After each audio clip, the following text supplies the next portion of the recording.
Quand on pense aux jeux de stratégie vraiment touffus, l'image qui vient en tête, c'est souvent une table immense avec un livret de règles de 50 pages et genre 3 heures de silence quasi religieux. Ouais, c'est clair, une vraie preuve d'endurance.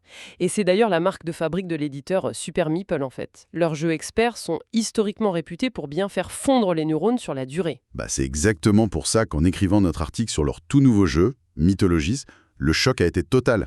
C'est le moins qu'on puisse dire. L'objectif de notre exploration aujourd'hui, c'est de comprendre comment ils ont réussi le tour de force, de condenser cette même intensité intellectuelle dans des parties d'à peine 30 minutes. Surtout que le thème de départ respirait pas forcément l'originalité absolue. Ah, mais j'étais ultra sceptique au moment de rédiger notre article. Un énième jeu où on mélange Zeus, des momies, des monstres mythologiques. On a l'impression d'avoir déjà vu ça 100 fois.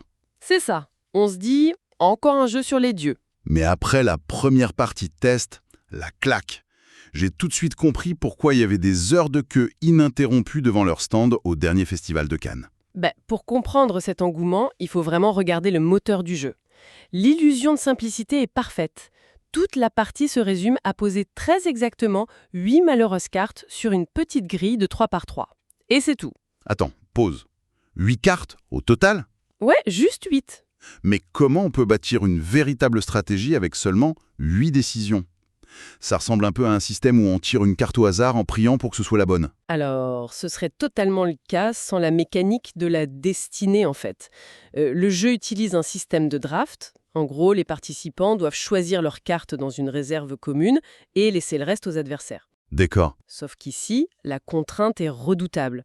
À chaque tour, une carte centrale impose à toute la table de piocher dans une seule mythologie bien précise. Donc c'est un peu comme si on essayait de préparer un repas gastronomique avec un dragon chinois en tête, mais qu'à chaque étape, on nous forçait soudainement à faire nos courses uniquement au rayon mythologie celte. L'analogie est parfaite. Et c'est ce qui crée une tension psychologique féroce. Parce qu'à chaque tour, il faut poser un jeton face cachée, soit on prend la carte, soit on passe. Ah oui, le fameux choix impossible. Grave. À 3 ou 4 joueurs, choisir de passer dans l'espoir d'avoir mieux au tour suivant, c'est prendre le risque quasi certain de voir la carte parfaite finir chez le voisin. Chaque décision, c'est une torture basée sur la rareté. Mais une fois qu'on a enfin réussi à arracher cette fameuse carte, le placement sur la grille devient magique.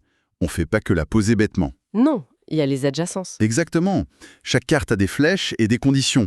Donc en la plaçant sur le plan céleste, terrestre ou abyssal, ça déclenche des réactions en cascade. C'est hyper dynamique. On récolte des gemmes qui activent la carte voisine, qui elles-mêmes permettent d'écraser une autre carte pour invoquer une divinité.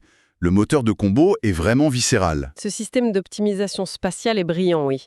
Mais attention, il faut quand même tempérer cet enthousiasme et rappeler le défaut majeur qu'on a bien souligné dans notre article. Ah! La toute première partie, c'est un naufrage absolu. Ouais, la fameuse séance de lecture silencieuse. Mais oui, il faut oublier le souffle épique au début.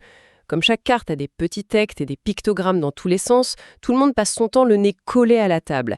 Essayer de déchiffrer à l'envers les pouvoirs de l'adversaire d'en face, ça donne littéralement un torticolis. C'est clair qu'on a tous eu mal au cou. Le jeu se transforme temporairement en un froid tableur d'optimisation, quoi. C'est pas faux. Mais le miracle, c'est que ce torticolis disparaît dès la deuxième partie. Une fois la mécanique intégrée, la fluidité s'installe direct. Et là, le matériel prend tout son sens. Le travail d'Arthur Boucard est somptueux. Et c'est son premier jeu de plateau en plus. Le niveau d'édition est incroyable. Plutôt que de nous donner ces terribles sachets en plastique pour ranger les pions, ils ont carrément inclus 8 bouts de petites boîtes en carton dédiées. Ça change la vie. Sans parler de la rejouabilité, on n'utilise que 4 mythologies sur 8 à chaque fois, ce qui donne 70 configurations de départ. Si on devait synthétiser, je dirais que c'est une vraie pépite d'optimisation spatiale pour une surchauffe neuronale express. Mais c'est une expérience à éviter absolument pour les joueurs qui détestent voir leur plan se faire détruire par les autres. C'est un excellent résumé. Et ça nous amène à une question plus large pour clôturer cette analyse. Laquelle ? Eh bien, pour tous ceux qui nous écoutent, à l'heure où l'industrie du jeu multiplie les systèmes tentaculaires et les livrets de règles interminables, est-ce que restreindre les participants à seulement 8 décisions critiques par partie, ce serait pas finalement le secret ultime pour amplifier la profondeur stratégique au lieu de la limiter ?